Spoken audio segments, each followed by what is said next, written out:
예, 함께 찬양 드리며 나가겠습니다.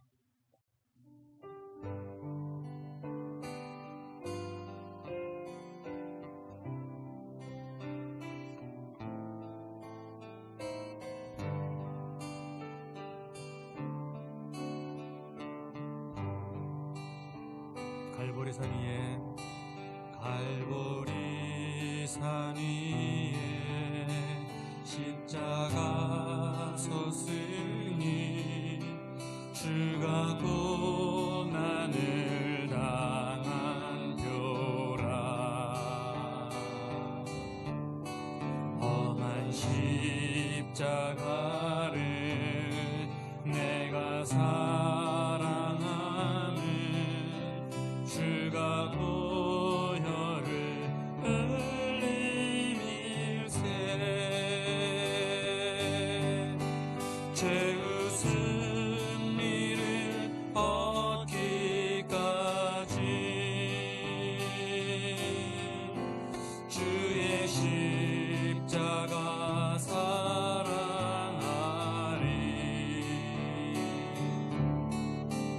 빛난 멸류관 받기까지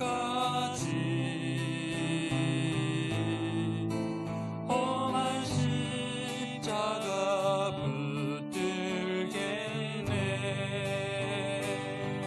멸시함을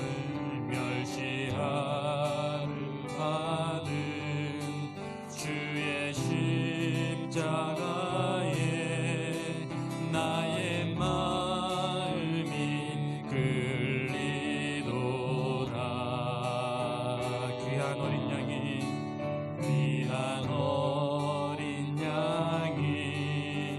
영광 다 버리고 험한 십자가 지셨도다.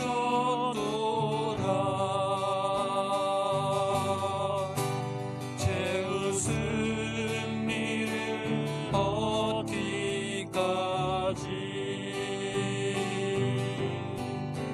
주의 십자가 사랑하리.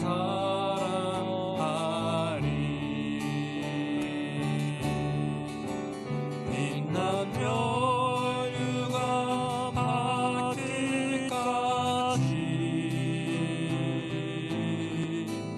험한 십자가 붙들겠네.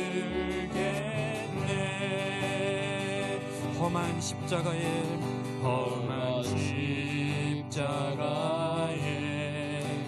주가 흘린 피를 믿는 마음으로 바라보니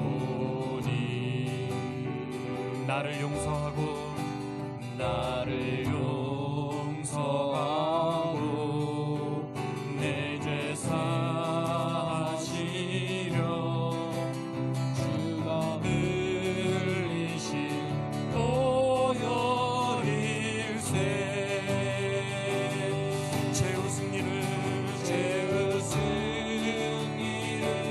얻기까지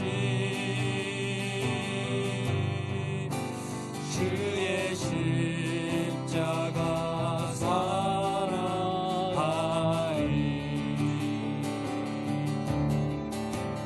빛난 멸류관 받기까지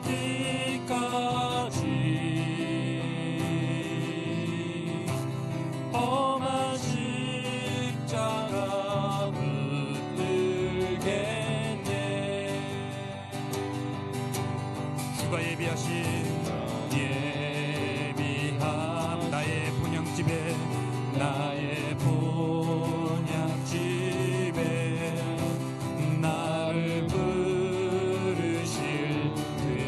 그날까지 험한 십자가를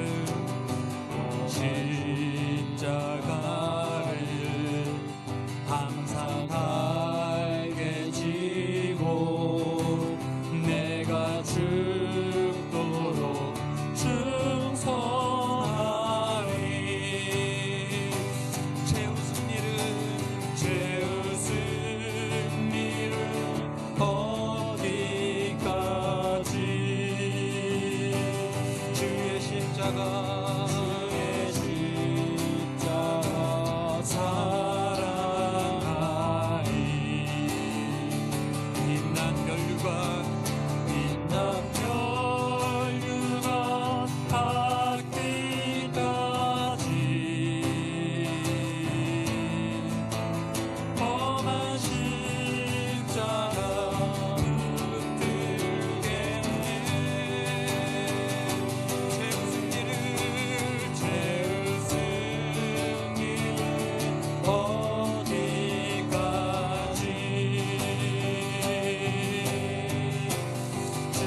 힘겨워합니다.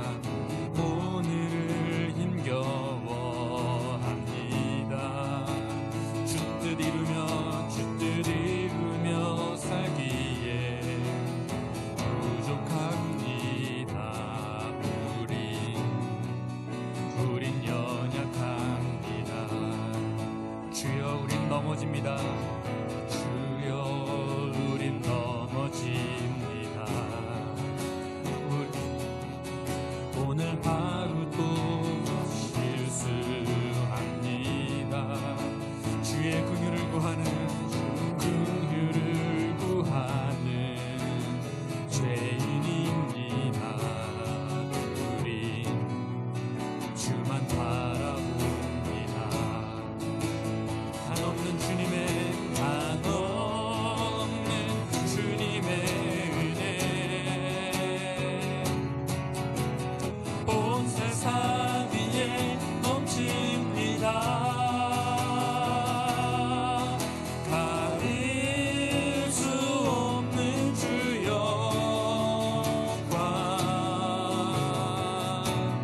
온 땅 위에 충만합니다. 주님만이 그리오니 우린 그 길 따라갑니다. 가리 아래 우릴 이루신 주는 완전합니다. 한없는 주님의 은혜, 온 세상 위에 넘칩니다. 가릴 수 없는 주 영광, 온 땅 위에 충만합니다. 주님만이 그리오니 우린 그 길 따라갑니다. 우린 그 길 따라갑니다. 그날에 우릴 이루신 주는 완전합니다. 그날에 우릴 이루신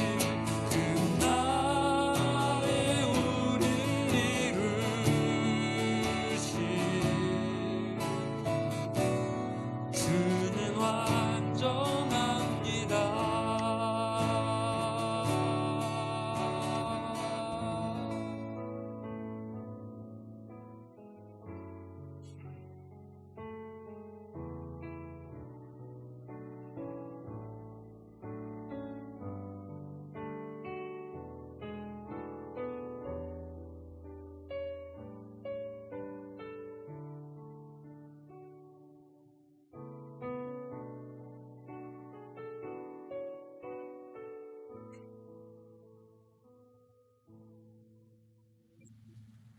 하나님 감사합니다. 오늘도 우리가 또 함께 모일 수 없는 어려운 상황이지만 또 우리 마음을 다해서 모든 상황 속에서 변함없이 언제나 신실하신 하나님을 찬양하며 주님은 완전하십니다. 또 각자의 또 자리에서 주님을 찬양하며 예배할 수 있도록 불러주시니 감사를 드립니다. 주님, 간절한 마음, 갈급한 마음으로 오늘도 각 가정에서 예배드리는 모든 심령들마다 하나님 찬양을 통해 우리 마음의 자유와 기쁨이 있게 하시고 또 하나님의 말씀을 통해 성령께서 주시는 힘을 얻게 하셔서 다시 한번 세상을 이길 힘을 얻게 하시고 우리 마음에 큰 위로와 또 도전을 받는 복된 시간이 될 수 있도록 성령께서 함께하여 주시옵소서. 모든 말씀 거룩하신 예수님의 이름으로 기도하옵나이다. 아멘. 네, 오늘 우리 함께 은혜 받으신 말씀은 학개서 1장 1절에서 8절까지의 말씀입니다.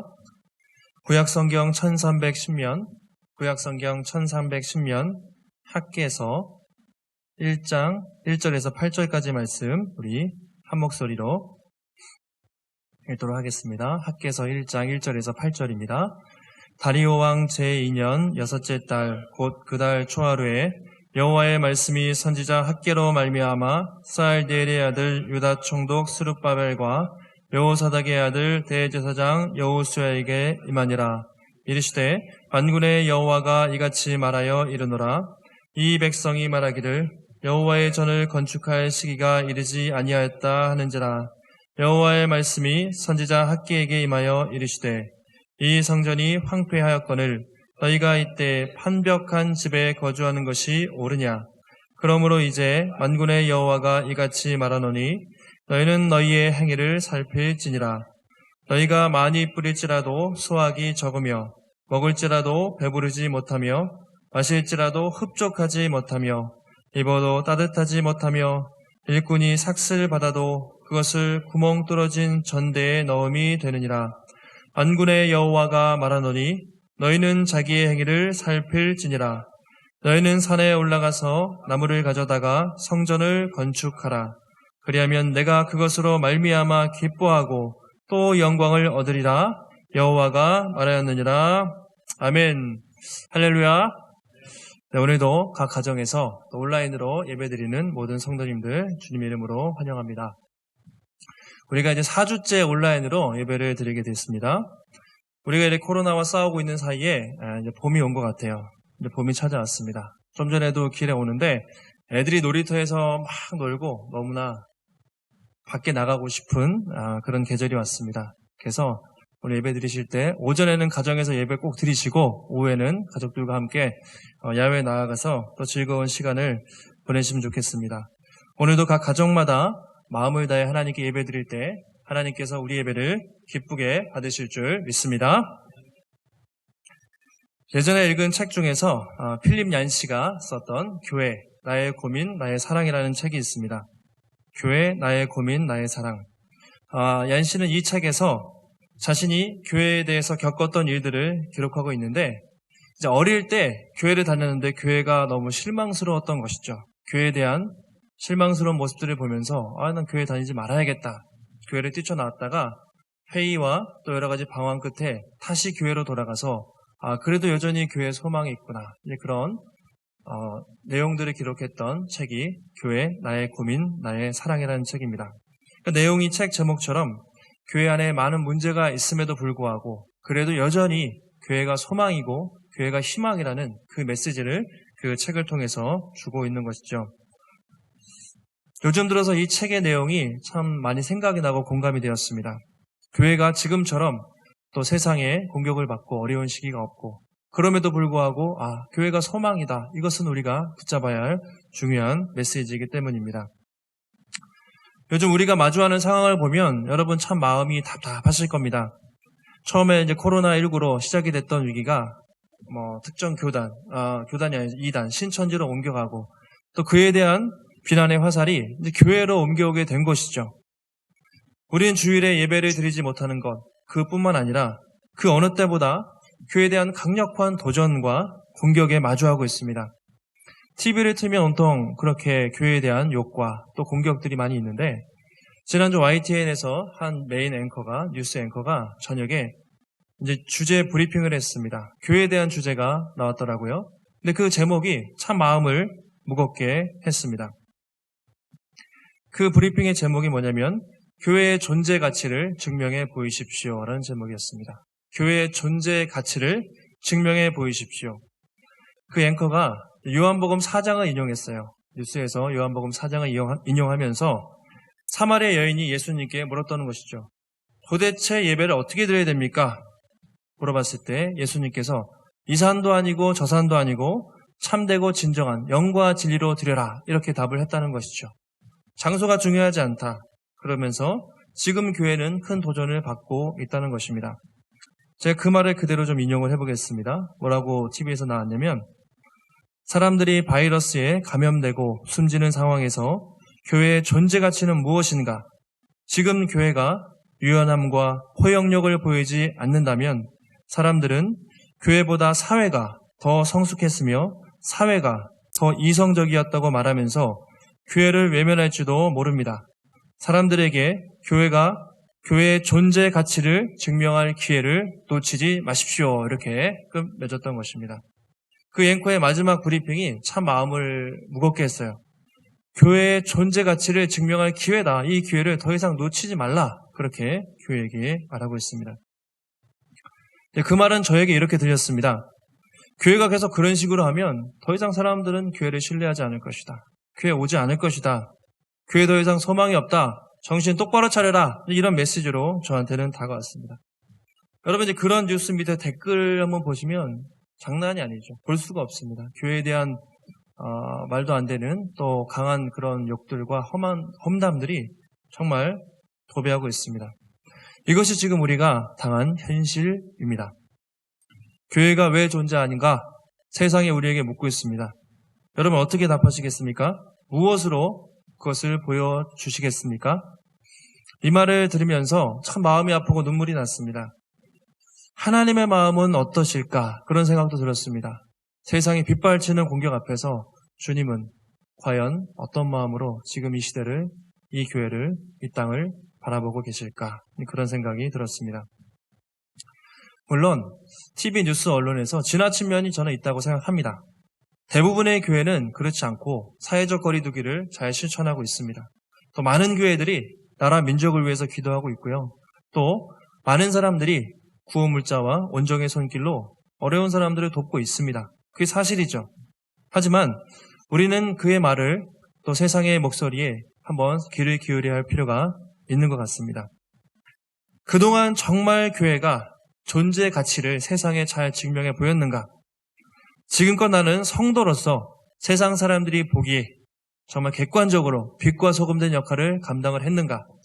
지금껏 한국 교회는 세상 사람들이 보기에 정말 빛과 소금의 역할을 감당했는가? 그것을 우리가 가슴에 손을 얹고 돌아봐야 할 시기가 됐다는 것이죠. 이런 상황에서 오늘 학개서 말씀을 읽었는데요. 이 말씀은 우리에게 큰 도전도 주고 큰 용기도 줍니다. 학개가 살았던 시대의 그 배경을 보면 지금과는 다르지만 영적 상황이 지금과 아주 비슷했습니다. 학개서의 주제는 한마디로 하나님에 대한 열정, 하나님에 대한 그 사랑을 회복하라는 것입니다. 하나님에 대한 삶의 우선순위를 회복하라. 이것이 학개서 말씀의 가장 중요한 메시지입니다. 당시 유다 백성들은요, 성전이 무너져 있었는데 성전 건축에, 하나님 나라 성전 건축에 관심이 없었어요. 온갖 자신들의 먹고 사는 문제에 관심이 많았습니다. 하나님 이런 상황 속에서 학개 선지자를 통해서 다시 무너진 성전을 회복하라. 그런 메시지를 주고 있는 것이죠. 가장 큰 주제가 두 가지가 있는데요. 첫 번째가 너희 자신을 돌아보라는 것입니다. 너희 자신을 살펴보라. 오늘 읽었던 말씀인데요. 너희가 먼저 어디서부터 잘못되었는지 살펴보고 다시 회복하라. 그게 첫 번째 메시지고요. 또 한 가지는 스스로 굳세게 하라. 2장에 나오는 말씀인데 스스로 굳세게 하라. 왜냐하면 나라를 잃고 어려운 상황에서 너무 절망적이었거든요. 아무것도 할 수 없는 상황에서 다 포기하고 있었는데 스스로 굳세게 하고 나를 믿으면 내가 회복시켜 주겠다. 이런 회복의 메시지도 함께 있는 것이죠. 오늘 이 두 가지 주제, 이 말씀을 가지고 은혜를 나누도록 하겠습니다. 먼저 첫 번째는 먼저 지금은 우리 자신을 돌아볼 때라는 것이죠. 우리 자신을 돌아볼 때다.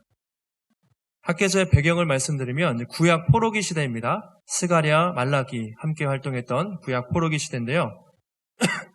1절을 보시면 이렇게 나와 있죠. 다리오 왕 제2년에 여호와의 말씀이 임하였다. 다리오 왕 제2년이라고 말하고 있습니다. 자, 다리오가 통치할 시기에 학개 선지자가 활동을 했는데요. 기원전 약 지금으로부터 한 몇십 년 전에 586년에 기원전 586년에 유다가 바벨론에 의해 멸망을 당합니다. 그리고 바벨론은 페르시아, 바사에 의해서 다시 멸망을 당합니다. 그때 페르시아의 왕은 고레스였습니다. 고레스 왕이 이전의 왕들과 다르게 좀 관용을 베풀었어요. 포로들에게 다시 너희 나라로 돌아가라. 돌아가도 좋다. 자유롭게 남든지 돌아가든지 알아서 선택해라. 그런 포용 정책을 펼치게 된 것이죠. 그것이 유명한 고레스 칙령입니다. 유다 사람들이 예루살렘으로 많이 돌아왔어요. 그리고 몇십 년이 지나서 지금은 그 다음 왕인데 고레스 다음 왕이었던 다리오가 통치할 때 있었던 오늘 말씀이 오늘 배경입니다. 여러분, 유다 백성들이 처음에 예루살렘으로 돌아왔을 때, 바벨론 포로로 살다가 돌아왔을 때 얼마나 기분이 좋았겠습니까? 수십 년간의 포로 생활을 마치고 드디어 자기 나라로 간다, 고국으로 돌아간다. 그랬을 때 정말로 그 기쁨은 말할 수가 없었겠죠. 우리가 가면 다시 열심히 성전도 짓고 하나님 나라에 열심히 살고 정말 좋은 나라 만들어보자, 이런 생각으로 돌아가지 않았겠습니까? 근데 막상 예루살렘에 도착했는데 상황은 한마디로 절망이었습니다. 너무나 많은 난관들이 기다리고 있었어요. 나름대로 꿈을 꾸고 고국에 돌아갔는데 예루살렘은 성전도 없고 성벽도 없고 다 무너진 폐허, 황폐한 땅이었습니다. 성전을 지어보려고 하니까 주변 나라 사람들이 계속 공격을 해요. 할 수가 없어요. 땅이 황폐해서 농사도 못 짓고 자녀도 키워야 되고 점점 삶의 문제들이 많아지면서 점점 성전 건축은 뒷전이 된 것이죠. 하나님 나라에 대한 열정이 사라지게 된 것입니다. 그렇게 된 것이 무려 16년이 지났습니다. 그렇게 15년, 16년이 흘러서 오늘 학계가 나타나게 된 것이죠. 그가 뭐라고 합니까? 한마디로 무너진 성전을 다시 건축하라, 무너진 성전을 회복하라, 이 말씀을 하고 있는 것이죠. 자, 2절을 한번 보실까요? 2절 보시면 이제 백성들의 상태를 말하고 있습니다. 당시 유다 백성들의 상태가 어땠냐면 여호와의 전을 건축할 시기가 이르지 아니하였다. 그들이 이렇게 말해요. 여호와의 전을 건축할 때가 아닙니다. 사람들이 그 당시에 그렇게 말했다는 것이죠. 에이 하나님, 에이 학계 선지자, 지금 우리가 먹고 살기도 힘들어. 주변 나라에 공격도 있어. 자식들도 키워야 돼. 지금은 성전 그런 거 얘기할 때가 아닙니다. 지금 먹고 살기도 힘듭니다. 나중에 때가 되면 합시다. 이런 상황이었다는 것이죠. 이것은 그들이 하나님에 대한 마음이 성전 건축 이전에 하나님을 향한 마음이 식어졌다는 것을 상징적으로 보여주고 있습니다.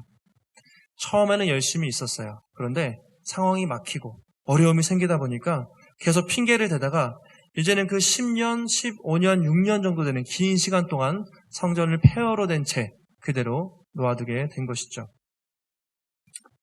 여러분, 지금도 우리가 성전, 예배당 되게 중요하죠. 목숨 걸고 사람들이 예배 드리려고 하는데 구약시대 성전은 훨씬 더 중요했습니다. 개념 자체가 다르죠. 지금은 교회가 세상에 많아요. 교회라는 건물로 말한다면 많은데 그 당시에 성전하면 예루살렘의 솔로몬 성전 단 하나였습니다. 그 사람들은 매년 절기가 되면 그 예루살렘에 있는 솔로몬 성전에 와서 순례하고 예배드리기를 원했던 것이죠. 그들은 늘 기도할 때도 멀리서 성전을 바라보면서 했어요. 늘 성전이 중심이었습니다. 생명과도 같았어요. 하나님의 임재를 상징하는 것이 당시 구약시대의 성전이었습니다. 근데 성전이 무너졌다는 것은 그들의 정체성이 아예 없어졌다는 것이거든요. 존재 이유가 없어졌다는 것이죠. 근데 그렇게 수십 년이 지났음에도 불구하고 성전을 재건하지 않고 방치했다는 것은 하나님에 대한 마음이, 열정이 다 식어 없어졌다는 것을 그들이 보여주고 있습니다. 자, 하나님께서 그런 유다 백성들에게 뭐라고 말씀을 하십니까? 콕 집어서 전곡을 찌르는 말씀을 하세요. 그것이 1장 4절입니다. 한번 읽어보겠습니다. 시작.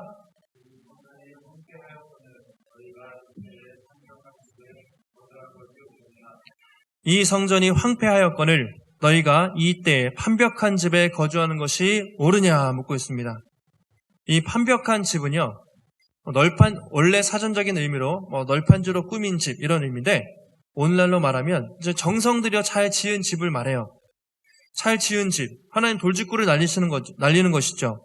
야, 내 성전은 그렇게 망해가고 황폐한데 너희들은 그렇게 좋은 집, 잘 먹고 잘 살면서 나를 사랑한다고 성전에 못 짓는다고 말도 안 되는 소리 하지 마라. 어떻게 두 발 뻗고 편히 잘 수가 있느냐. 주님이 그런 식으로 물어본다는 것이죠. 너희는 그렇게 잘 먹고 잘 살면서 내 성전은 폐허가 된 채 방치되어 있는데 어떻게 나를 사랑한다고 말할 수가 있느냐. 하나님이 그렇게 돌직구를 이스라엘 백성들에게 달리고 있습니다.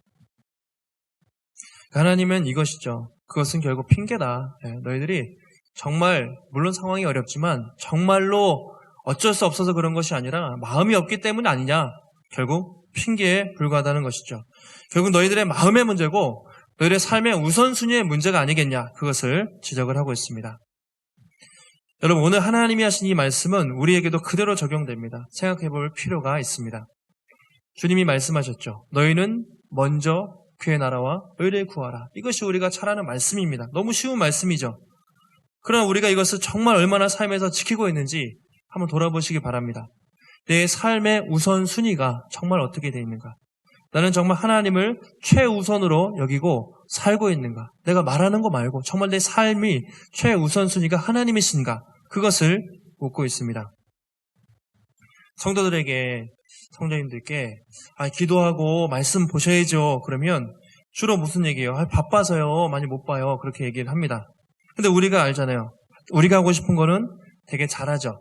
TV, 또 유튜브, 영화 보고 쇼핑하고 인터넷 할 시간은 많은데 성경 볼 시간이 잘 없다. 이것은 우리가 쉽게 말하는 핑계입니다. 교회에서 지금은 우리가 개척교회니까 그런 분이 없지만 섬김 또 봉사 연말에 또 이제 새해가 밝았는데 이런 것도 섬기셔야죠. 그러면 저는 은사가 없어서 지금은 못해요. 저는 시간이 없어서 바빠요. 이런 얘기들 하는데 바쁘다고 하는데 보면은 그런 거 많죠. 인터넷 보면 어디 맛집 가서 V 하면서 인스타에 올리고 되게 자기가 하고 싶은 것들은 되게 많이 해요. 그렇죠. 우리가 하나님이라는 되게 인색한데 내가 하고 싶은 건 바빠도 다 하는 거죠. 결국 우리가 솔직히 하나님 앞에 말하면 하나님 사랑하고 또 하나님 우리가 주님 위해 살겠습니다 고백을 해도 정말 우리의 삶을 볼 때 정말 핑계일 때가 많습니다. 저도 하나님 이래서 안 돼요 라고 변명하지만 그 마음 중심을 보면 내 마음이 하나님의 가장 높은 곳에 계시지 않구나 이런 생각을 할 때가 많아요. 하나님은 오늘 유다 백성들에게 그렇게 질문을 하십니다. 그것이 첫 번째 중요한 주제인데 5절이죠. 7절 두 번 반복되는데요. 우리 1장 5절 말씀 먼저 함께 읽겠습니다. 시작. 그러므로 이제 만군의 여호와가 이같이 말하노니 너희는 너희의 행위를 살필지니라. 너희는 너희의 행위를 살필지니라. 7절도 있습니다. 한번 7절 찾아보실까요? 함께 있습니다. 시작. 만군의 여호와가 말하노니 너희는 자기의 행위를 살필지니라. 똑같이 너희는 자신의 행위를 살필지니라. 살펴 바라는 것이죠. 자, 살피다라는 말을 조금 더 풀면 신중하게 돌아보라. 다시 말하면 내 마음의 중심, 내 마음의 동기를 살펴보라 이런 얘기거든요. 그러니까 너희는 그동안 너희가 살아온 삶의 동기, 너희들의 마음 중심을 신중하게 다시 한번 생각해 봐라. 이것이 하나님이 이스라엘 백성들에게 주시는 말씀입니다. 그동안 이스라엘 백성들이 어떻게 살아왔을까요? 겉으로는 하나님을 섬긴다고 했어요. 그러나 마음은 하나님께 있지 않았습니다. 그래서 입술로는 공경하나 마음은 멀도다. 이사야 시대부터 계속된 말씀이 그것이죠. 겉으로 하나님 사랑합니다. 예배도 지나고 제사도 지냈지만 끊임없이 우상 숭배하고 하나님은 뒷전이고 자기들의 먹고 사는 문제, 자기들이 하고 싶은 것에 집착했던 것이 이스라엘 백성이었습니다. 2000년 전에 예수님도 제자들에게 그 당시 사람들을 보면서 이렇게 말했잖아요. 너희가 입술로는 나를 공경하지만 마음으로는 멀구나. 똑같은 말씀을 하셨어요. 지금 이 말씀은 지금 우리에게도 동일하게 적용이 됩니다. 입술로는 하나님 공경합니다, 사랑합니다 하지만 마음 중심과 행동과 우리 삶의 동기를 볼 때 그러지 않을 때가 많이 있다는 것이죠. 지금은 여러분 우리 입술 돌아볼 때가 아니라 내 마음, 내 중심을 돌아볼 때입니다. 교회가 이렇게 어려운 상황, 교회가 이렇게 위기의 상황 속에서 우리가 다른 사람을 원망하거나 비난할 게 아니라 이제 우리 자신을 철저히 살펴보고 돌아보아야 할 때라는 것이죠. 나는 입술로 주님을 사랑한다고 하지만 정말 마음을 다해 하나님을 섬기고 있는가? 나는 사람들이 볼 때, 정말 안 믿는 사람들이 볼 때도 정말 빛과 소금 된 삶을, 입술이 아니라 삶이에요. 삶을 살고 있는가? 이 복음의 숲교회, 그리고 한국교회는 세상 사람들이 볼 때 정말 교회의 역할을 잘 감당했는가? 그 모습을, 교회다운 모습을 세상에 보여주었는가? 이 가슴에 손을 얹고 우리 자신을 성찰해야 할 때라는 것이죠. 객관적으로 여러분 자신, 그리고 교회의 모습을 한번 보시기 바랍니다. 정말 어디에 관심이 있는가? 하나님을 예배하는데 관심이 있는가? 아니면 교회가 화려하고 멋진 예배당을 짓는데 관심이 있는가? 교회가 정말 한 영혼을 귀하게 섬기고 있는가? 아니면 어떻게든 많은 사람들을 모아서 교회사를 확장하고 더 많은 헌금을 걷는데 교회가 관심이 있는가? 가끔 뉴스에 이 목사님들이 스캔들이 나거나 아니면 교회를 세습한다 이런 얘기를 들으면 정말 부끄럽고 안타깝게 되는 것이죠. 저도 물론 조심해야 돼요. 그분들은 정말 교회를 하나님의 것이라고 생각하는가 자기 거라고 생각하는가 묻지 않을 수가 없습니다. 물론 지금도 교회가 지난주에도 뉴스에 많이 나왔는데 특정 교회들이 예배를 드렸어요. 저는 물론 비난하고 싶지 않고 사정과 이유가 있었다고 생각하지만 어쨌든 코로나가 한창인 상황에서 교회가 예배를 드리다가 전염병이 확산되는 것을 보면서 사람들이 묻는 것입니다. 도대체 너희가 존재하는 이유가 뭐냐? 도대체 교회가 왜 존재하냐? 이렇게 심각하게 묻고 있는 것이죠. 하나님은 이런 상황에서 우리에게도 물으세요. 너희들은 좋은 집에 살면서 내 나라, 교회, 하나님의 성전은 무너지고 있다. 지금 교회가 세상에 이렇게 욕먹고 고통당하고 있는데 내 몸은 찢겨가고 있는데 너희들은 정말 교회에 관심이 없구나. 너희들의 행위를 살펴봐라. 누가 교회를 위해서, 나를 위해서 다시 일어설 것인가? 그것을 묻고 있는 거죠. 먼저 그의 나라와 의를 구하라. 이 말씀을 다시 주님이 떠올리게 하시는 것이죠. 사랑하는 성도 여러분, 교회가 이렇게 어려운 상황에서 지금은요, 누구를 원망하거나 탓할 때가 아니고 우리 자신을 돌아볼 때입니다. 먼저 내 자신을 돌아보고 내가 정말 하나님을 삶의 우선순위로 두고 있는가? 그리고 하나님에 대한 열정을 가지고 있는가? 이것을 살펴볼 때라는 것이죠. 그리고 이제는요, 우리가 말로만 교회 다닌다, 말로만 사랑한다, 이것이 통하지 않는 시대가 되어버렸어요. 이제는 우리가 변화된 삶을 통해서 보여줄 수밖에 없습니다. 이제는 교회가 변화된 모습을 통해서 보여줘야지 사랑한다, 이런 말로 사람들이 속지 않는 시대가 되어버린 것이죠. 하나님 사랑이 이웃 사랑으로 드러나야 하는 것이죠. 다시 한번 이 말씀을 통해서 우리 자신을 돌아보고 또 하나님과의 관계가 회복되고 또 이 교회를 통해 주님의 사랑이 흘러갈 수 있기를 간절히 소원합니다. 자, 두 번째는 하나님이 이렇게 열정이 식어버린 이스라엘 백성들에게 다시 성전을 건축하라는 동기부여를 하세요. 자, 어떻게 하시냐면 학개서 1장 8절입니다. 우리 1장 8절 말씀 한 목소리로 읽겠습니다. 시작. 너희는 산에 올라가서 나무를 가져다가 성전을 건축하라. 그리하면 내가 그것으로 말미암아 기뻐하고 또 영광을 얻으리라. 여호와가 말하였느니라. 학개서의 한마디로 핵심 주제입니다. 너희는 산에 올라가 성전을 건축해라. 그러면 내가 그것으로 말미암아 기뻐하겠다 말씀하시죠. 내가 그럼 너무 기쁘겠다. 또 한 가지, 네가 그렇게 하면 내가 너무나 영광을 받겠다. 내가 너무 영광스럽겠다. 주님이 그렇게 말씀하세요. 너희가 정말 나를 사랑한다면 삶으로 보여라. 이제 다시 나와서 무너진 성전을 건축해라. 주님이 그렇게 말씀을 하고 있습니다. 하나님은 계속해서 지쳐있던, 소망 없던 그 백성들에게 용기를 주시는 것이죠. 내가 너와 함께 할 것이다. 내가 너를 회복시켜줄게. 다시 이 말씀을 듣고 같이 다시 한번 성전 재건에 동참하지 않겠는가. 이런 동기부여를 하고 계세요. 놀랍게도 유다 백성들이 이 말씀에 순종합니다. 처음에 1장에서 학개가 한 뒤로 3주 정도 지나서 사람들이 다시 올라가서 나무를 구하고 다시 돌을 깨면서 성전을 건축하기 시작한 것이죠. 수십 년 동안 중단되었던 성전 건축이 다시 하나님의 이 말씀을 통해서 회복이 됐어요. 죽어있던 영혼들이 깨어나면서 다시 한번 교회를 건축하는 역사가 나타나기 시작한 것이죠. 기적이 일어난 것입니다. 그래서 사람들이 이제 건축을 시작했는데 우여곡절 끝에 시작했죠. 근데 또 어려움이 닥쳤습니다. 공사를 시작한 지 얼마 안 돼서 여러 가지 소문이 돌았어요.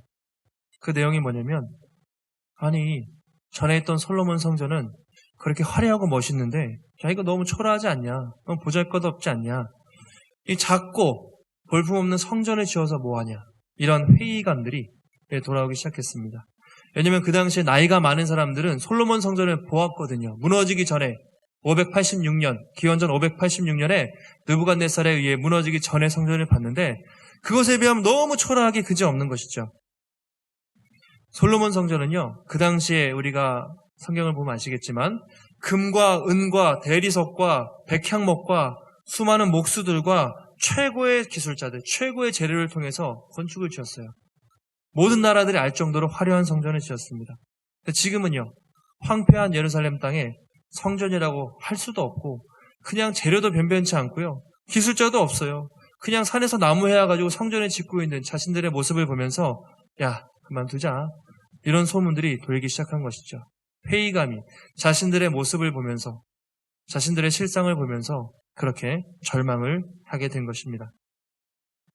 하나님이 그들에게 격려하세요. 하나님이 그들에게 포기하지 않고 격려하시는데 그것이 학개서 2장 4절 말씀입니다. 2장 4절 말씀 찾으신 분들 한번 2장 4절입니다. 읽겠습니다. 시작. 그러나 여호와가 이르노라 스룹바벨아 스스로 굳세게 할지어다. 여호사닥의 아들 대제사장 여호수아야 스스로 굳세게 할지어다. 여호와의 말이니라. 이 땅 모든 백성아 스스로 굳세게 하여 일할지어다. 내가 너희와 함께하노라. 만군의 여호와의 말이니라. 이렇게 격려하세요. 반복되는 말이 있죠. 3번 반복됩니다. 뭐죠? 스스로 굳세게 할지어다. Be strong 이렇게 되어 있는데요. 스스로 강해져라. 굳세게 해라. 처음에 스룹바벨은 총독이었어요. 지금의 대통령이었죠. 총독에게 먼저 얘기해요. 아마 스룹바벨도 좌절했던 것 같아요. 먼저 네가 강해져라. 스스로 굳세게 하라. 그 다음으로 대제사장 여호수아 최고의 종교 지도자였는데 그도 마음이 흔들렸던 것 같아요. 스스로 굳세게 해라. 마지막으로 모든 백성들, 소망 없이 사는 모든 백성들에게 스스로 굳세게 해라. 일어나라. 그렇게 하나님이 명령을 하고 있습니다. 굳세게 하다. 강하게 달라붙다. 이런 의미가 있는데 강하게 달라붙다. 또는 용기를 내다, 힘을 내다. 이런 표현입니다. 용기를 내다, 힘을 내라. 야, 유다의 총독부터 대제사장들, 모든 백성들아. 너희 성전이 너무 초라해 보인다고 실망하지 마라. 너희 민족이 너무 보잘것없다고 그렇게 실망하지 말고 스스로 굳세게 하라. 힘을 내고 용기를 내라. 내가 너희를 회복시킬 것이다. 내가 너와 함께할 것이다. 그런 희망의 메시지를 하나님이 주시는 것이죠. 너희들의 모습이 저 바벨론 성전에 비해서 바벨론에 있던 그런 성과 화려한 문화에 비해서 초라해 보이냐? 그렇지 않다. 주님이 이 말씀을 주세요. 저는 이 말씀이 크게 위로가 됐는데요. 2장 9절입니다. 한번 2장 9절 말씀 함께 읽겠습니다. 시작. 이 성전의 낮은 영광이 이전 영광보다 크리라. 만군의 여호와의 말이니라. 내가 이것에 평강을 주리라. 만군의 여호와의 말이니라. 뭐라고 했죠? 이 성전의 낮은 영광이 이전 영광보다 크리라. 이렇게 말씀했어요. 이전 영광 무엇입니까? 솔로몬 성전의 영광이었어요. 세상 사람들이 다 알 정도로 눈에 보이는 큰 영광이었습니다. 사실 근데 그것은 건물이 중요한 것이 아니라 하나님의 임재가 중요하다는 것이죠. 지금 너희들이 짓는 이것을 우리가 제2성전, 스룹바벨 성전이라고 하는데 눈으로 보면 형편이 없습니다. 저 스타필드와 이 교회 비교할 정도로 정말 솔로몬 성전은 누가 봐도 화려했고 스룹바벨 성전은 누가 봐도 초라했는데 이전 영광보다 훨씬 더 낮은 영광이 이 스룹바벨 성전을 통해서 너희들의 손으로 짓는 성전을 통해 임할 영광이 훨씬 더 클 것이다. 그렇게 주님은 말씀하는 거죠. 왜 그렇습니까? 하나님은 건물에 얽매이는 분이 아니에요. 건물이 화려하다고 영광 받으시는 것도 아니고 초라하다고 영광을 안 받으시는 것도 아니고 정말 마음을 다해 예배 드릴 때 하나님은 그 성전에 임하시고 내가 이전 영광보다 훨씬 더 큰 영광으로 함께 할 테니까 초라하다고 생각하지 말고 힘을 내서 성전을 짓자. 주님이 그렇게 얘기하세요. 이 말을 듣고 이들이 딱 4년 걸려서 BC 516년에 520년에 성전 건축을 시작했는데 516년에 드디어 성전 건축을 완료하게 되었습니다. 불가능이 가능하게 된 것이죠. 기적이 일어난 것이죠. 수십 년 동안 중단됐던 성전이 다시 한번 그들이 마음을 감동을 입고 새롭게 회복이 돼서 열심히 지었을 때 하나님의 도우심으로 4년 만에 성전 건축이 완성이 되는 놀라운 역사를 우리가 보게 되는 것이죠. 저는 이 말씀을 보면서 제 스스로가 큰 위로를 받았습니다. 우리가 이렇게 어려운 상황에서 우리에게 소망이 있을까? 교회가 문제가 있고 교회가 공격을 받는데 그래도 교회가 희망이라고 얘기할 수 있을까? 여러분 있습니까? 있다는 것이죠. 왜냐하면 우리에게 하나님의 약속이 있고 하나님의 말씀이 있기 때문이죠. 요즘 TV를 켜면 아시잖아요. TV를 보고 싶지가 않아요. 온통 교회에 대한 이야기들이 많아가지고 공격하는 글들, 좋지 않은 내용들이 쏟아지고 있습니다. 아마 많은 분들이 교회도 모일 수 없고 답답해서 집에서 막 답답한 마음으로 눈물을 흘리고 기도하고 계실 거예요. 저도 교회를 개척하고 이제 딱 2달 하고 3월 달부터 열심히 하려고 했는데 지금 할 수 있는 게 아무것도 없습니다. 우리가 무기력감을 느껴요. 지금 할 수 있는 게 없어요. 몇 주 동안 그래서 교회에서 있으면서 이런 질문이 떠올랐어요. 야, 교회가 이렇게 욕먹고 있는데 다시 무너진 교회의 신뢰를 회복할 수 있을까? 이런 생각이 막 걱정이 들었던 것이죠. 교회가 이렇게 비판을 받고 있는데 사람들에게 교회의 존재 가치를 정말 증명해 보일 수 있을까? 오늘도 오는데 놀이터에 아이들이 많아요. 처음에는 코로나 때문에 힘들었지만 지금은 이제 답답하고 사람들이 많이 나오는 것 같아요. 놀이터에 많은 아이들이 매일 나오고 있습니다. 2달 동안 열심히 전도했어요. 저희가 많이 전도했고 새 가족이 매주 왔습니다. 근데 이제는 전도하고 싶어도 전도를 할 수가 없어요. 예수님의 이름을 전했을 때, 교회라고 얘기했을 때 저들이 복음을 들을까? 저들이 교회를 욕하지 않을까? 두려워서 못 전하는 것이 아니라 지금은 그런 상황이 아닌 것이죠. 그래서 제가 지금은 전도하지 않는 게 전도구나. 지금은 교회가 가만히 있고 예배를 드리고 싶어도 안 드리고 참는 게 길게 봤을 때 전도일 수도 있겠다는 생각을 할 정도로 계속 여러 가지 질문이 떠올랐던 것이죠.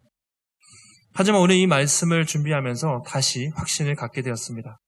스룹바벨아, 너희는 스스로 굳세게 할지어다. 여호수아야, 너희는 스스로 굳세게 할지어다. 모든 백성들아, 너희는 스스로 굳세게 할지어다. 내가 너희와 함께 할 것이다. 지금은 힘들고 어렵지만 내가 반드시 상황을 역전시킬 것이다. 이전 영광보다 나중 영광이 더 클 것이다.